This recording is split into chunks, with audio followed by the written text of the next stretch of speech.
Hi everyone, it's Mrs. Caskey, back for another read aloud.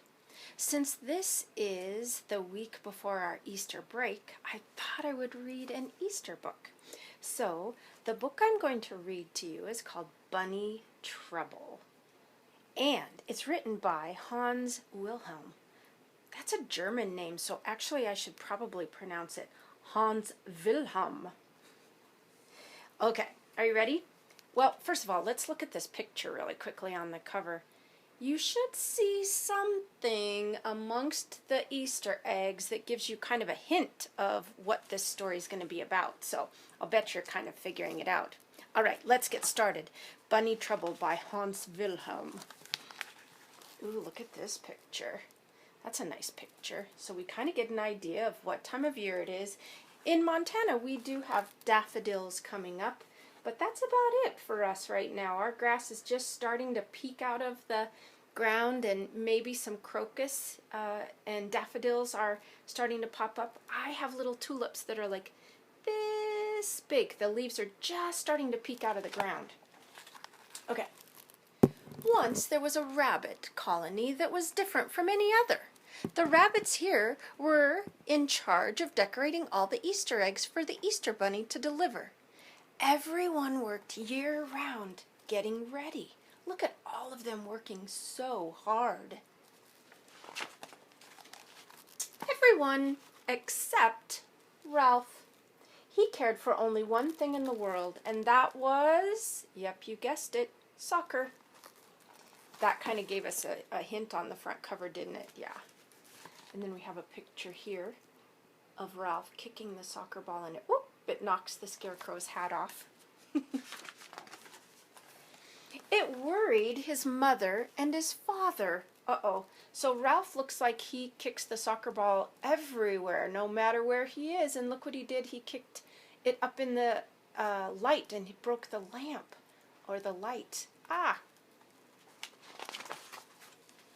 It worried the other rabbits in the colony. See his soccer ball bouncing and whacking the tulip, knocked it down, and then he just accidentally zinged the hat right off the meter maid.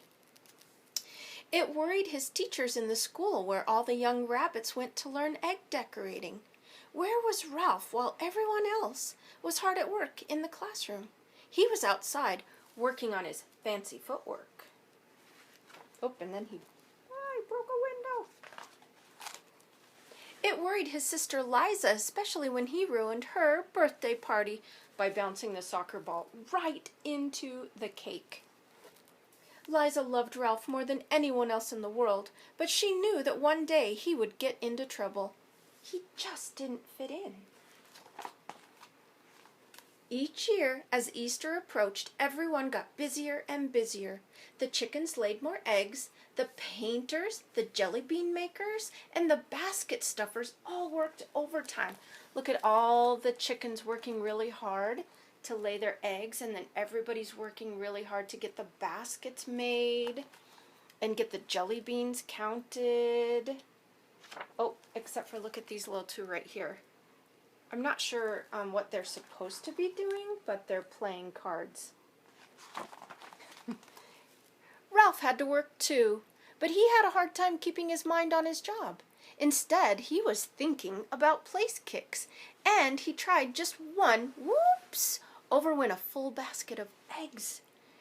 The exhausted chickens groaned. The rabbits shouted out at Ralph, "Go play soccer on the other side of the trees so we can finish our work in peace," they said.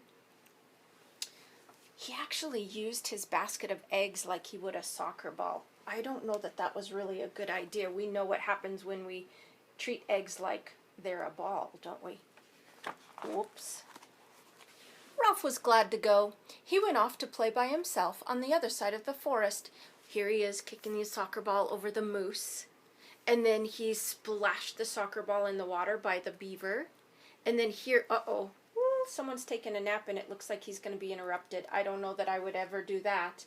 And then, bonk, right on top. I think this picture is a picture of a possum, but I'm not positive. The artwork is, it's really cool, but the way that it's drawn, I'm not sure if it's a possum or a mouse.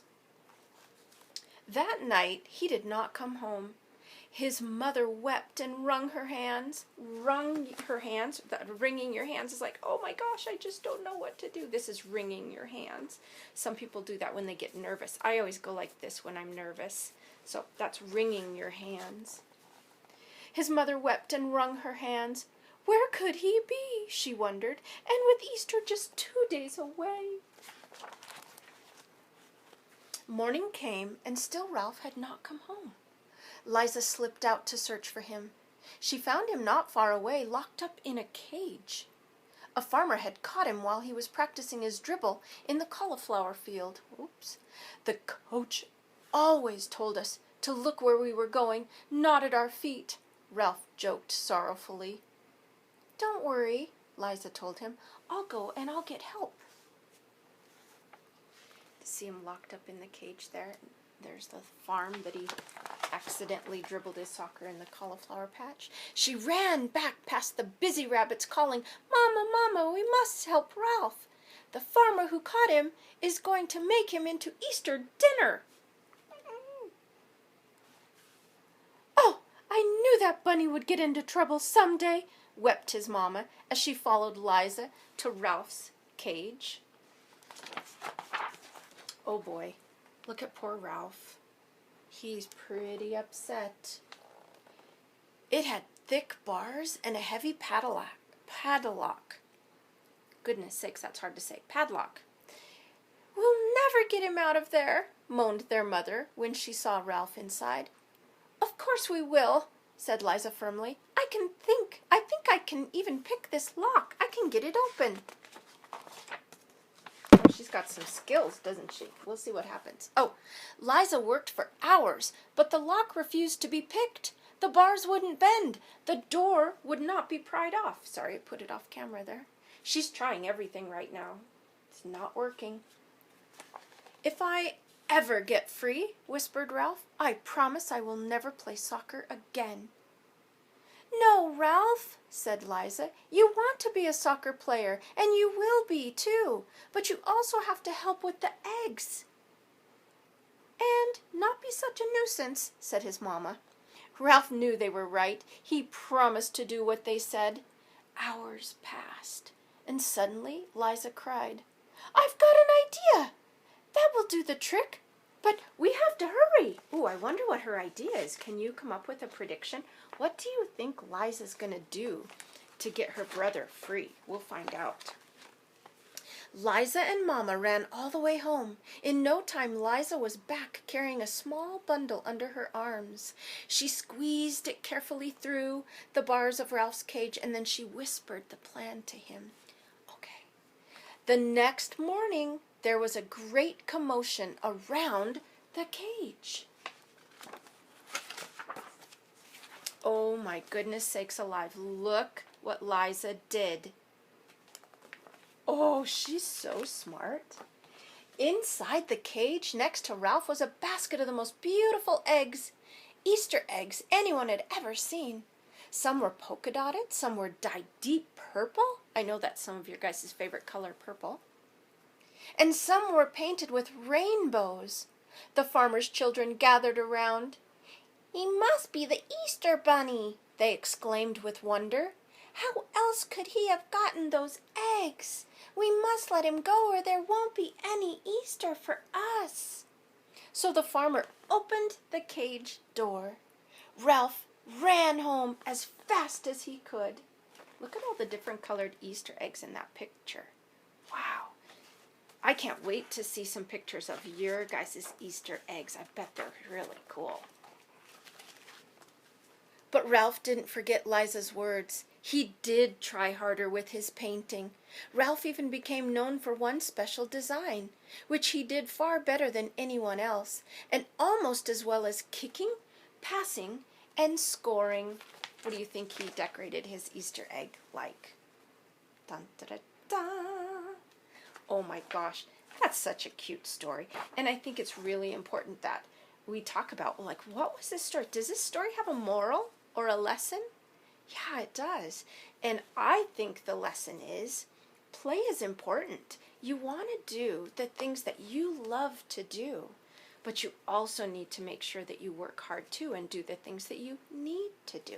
So when you do the things you need to do, then you have time to do the things you want to do. Do you agree with me? I hope so. Okay, I have a question for you. If you could decorate an Easter egg any way you wanted, how would you decorate your Easter egg? I would love to see some pictures of the different Easter eggs that you decorate. All right, that's the end of our story. I hope you enjoyed it, and I hope you have a great Easter break. And as always, keep reading.